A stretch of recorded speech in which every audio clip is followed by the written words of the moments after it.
What's up?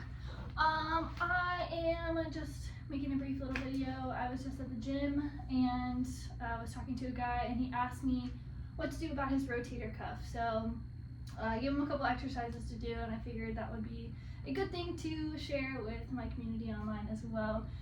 Sometimes it's hard for me to, I am kind of like in the midst of focusing on my knee and really putting more stuff out there for the knees, which I think everybody could use, or just about everybody.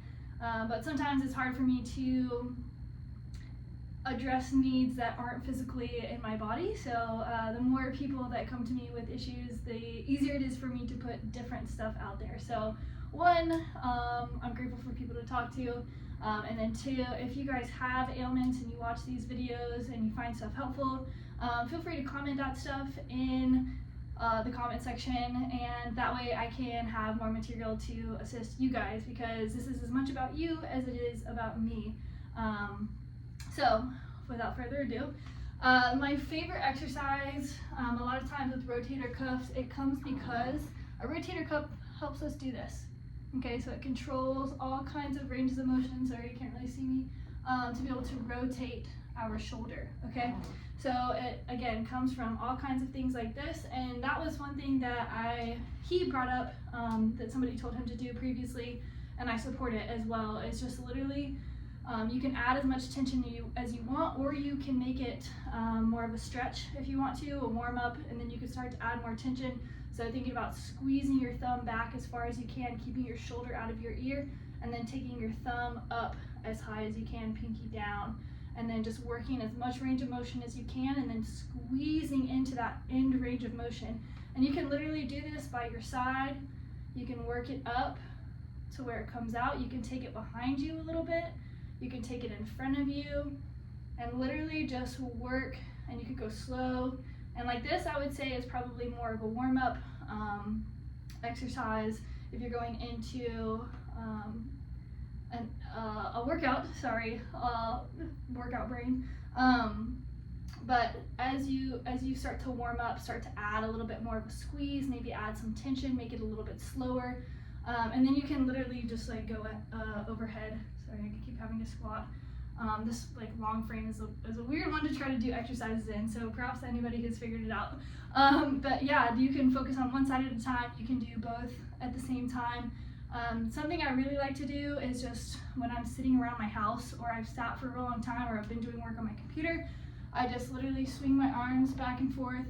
Same thing, you can kind of swing them out to the side, you can swing them, make sure you have room, swing them up overhead, swing them down behind you.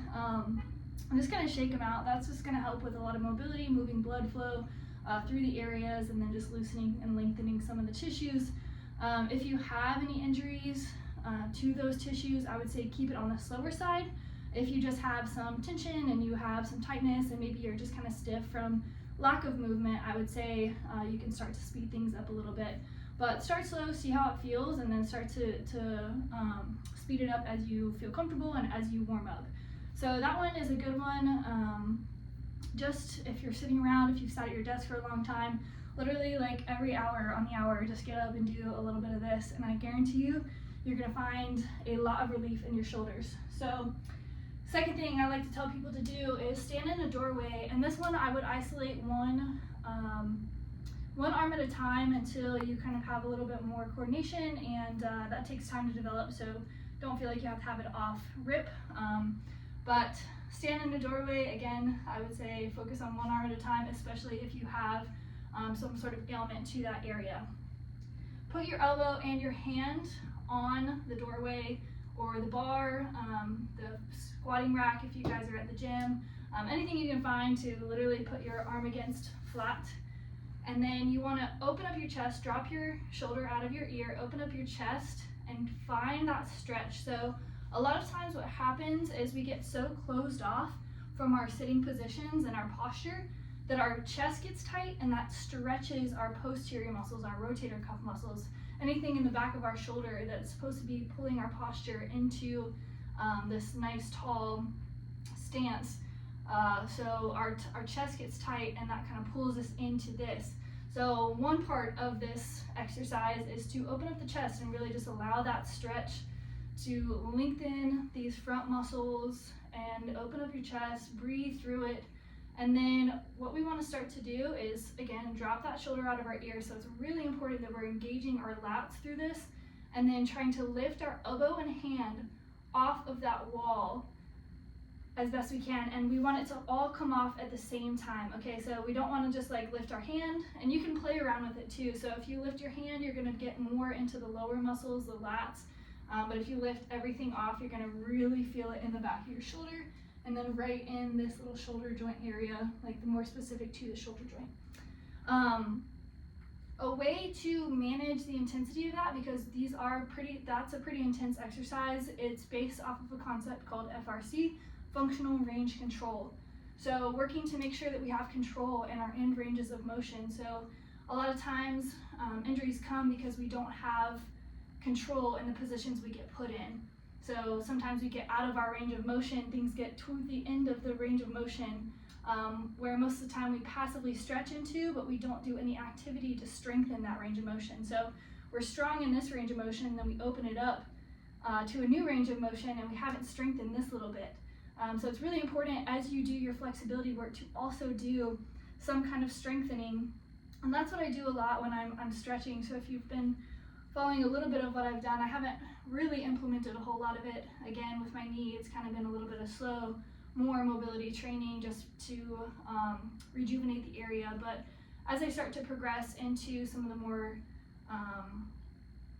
functional stretches that I do a lot of getting into this end range of motion and then adding a little squeeze into those. So as you guys are doing your mobility training, whatever you do, or flexibility training, get into the end ranges of motion. So like this, I'm getting into my end ranges of motion, and then I can add a little chest squeeze, so I can push my elbow and my hand into the wall.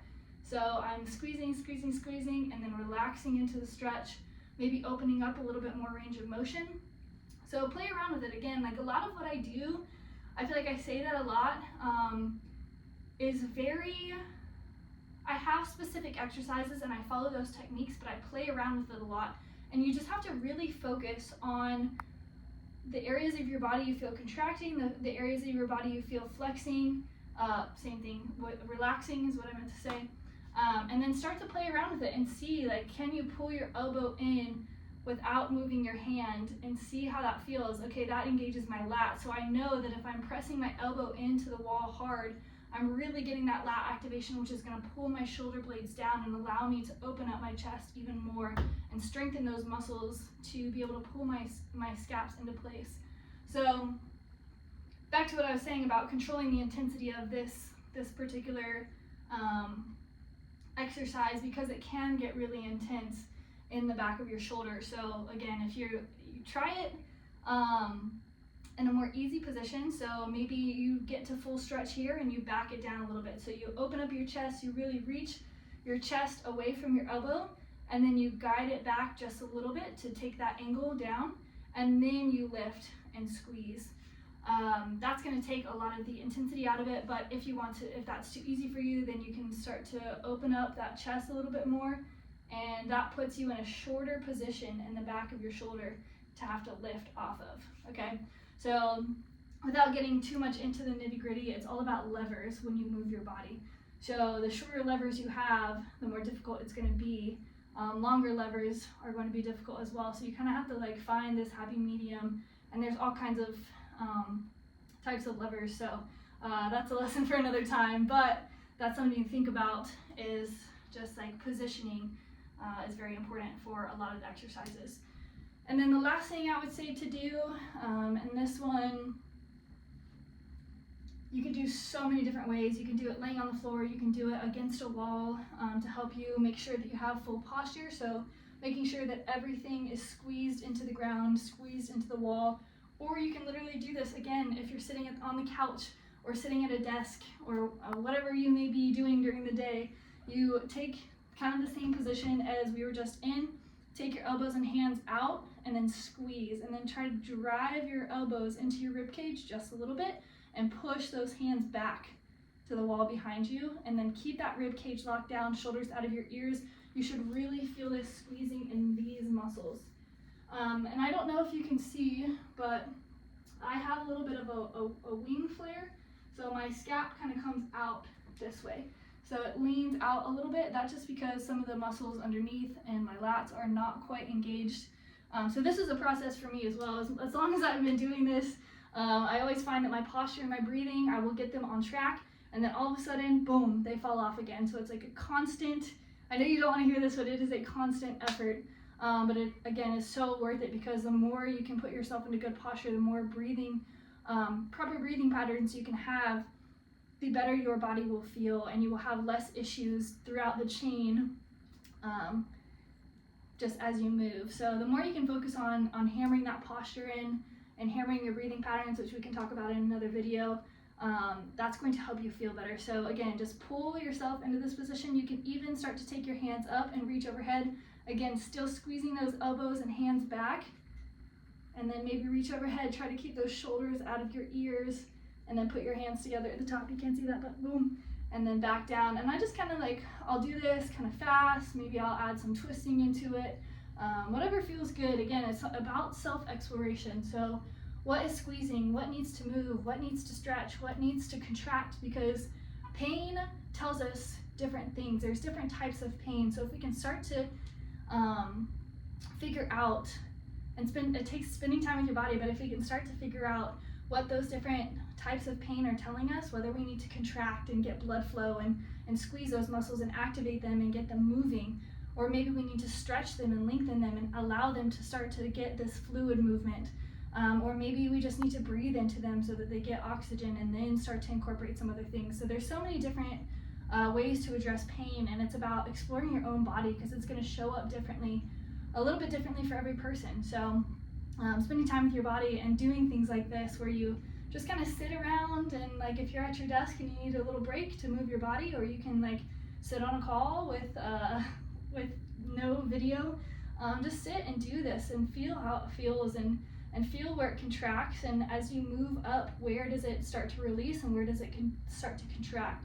Because as you move your muscles, they're going to start to contract in different areas.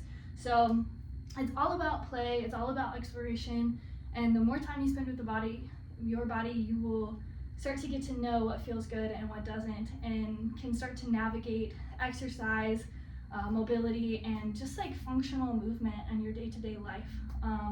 But yeah, that's it. Those are my top 3 exercises I would say to help for your shoulder health. Okay, just general for your shoulder health, specific issues like posture issues. Maybe you feel stuff in your scap, your upper back, your shoulders. All of that will start to help this upper back area, upper chest area, to get more functional and pain-free.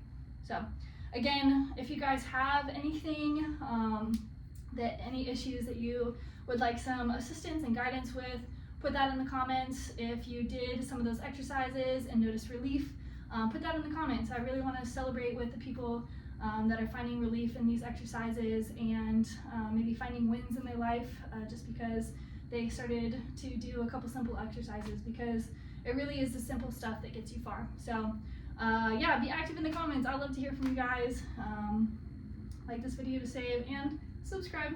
I'm really trying to get back on my stuff. I fell off for a little bit. My knee got to me, and just the inactivity and an inability to participate in some of my normal daily routines took me out a little bit, but I am back. And yeah, again, put stuff in the comments, because that gives me more to like do. I'm motivated by helping people. So yeah, anyway, love you guys. Feel better. Peace.